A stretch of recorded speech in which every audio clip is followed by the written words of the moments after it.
এই দেখো বন্ধুরা, ইয়াম ইয়াম ব্রেকফাস্ট আজকে আমার মামের আর্জি সকালে উঠে যে মা আজকে আমি টিফিন বানাবো সকলের জন্য। চলো, মেয়ে বলেছে বলে কথা, যেমন কথা তেমন কাজ। দুজন মিলে লেগে পড়লাম টিফিন বানাতে। গ্যাসের কাছে তো ওকে আর একা ছেড়ে দেওয়া যায় না, তাই না? তাই আমি একটু সামনে দাঁড়িয়ে হেল্প করলাম, গ্যাসটা আমি অন করে দিলাম। তা বললো মা আমি কিন্তু সব কিছু করবো, তুমি সামনে দাঁড়িয়ে দেখো। চলো তাই সই, আজকে মেয়ে করুক, আমি দেখি। তা ওই মেয়ে করছে, ওর আজকে কত আনন্দ যে ও নিজের হাতে সবার জন্য টিফিন বানাচ্ছে। খেতে কিন্তু খুব সুন্দর হয়েছিল।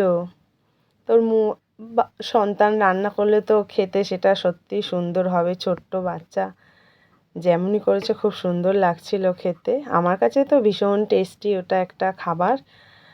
আমার মেয়ে রান্না করেছে বলে কথা, আমাদের জন্য খুব বড় হয়ে গেছে, তাই না? মেয়ে সন্তানরা সত্যি চারা গাছের মতো, কখন যে বড় হয়ে যায় বোঝাই যায় না।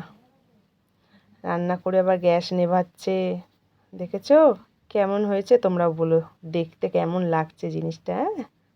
চলো টাটা।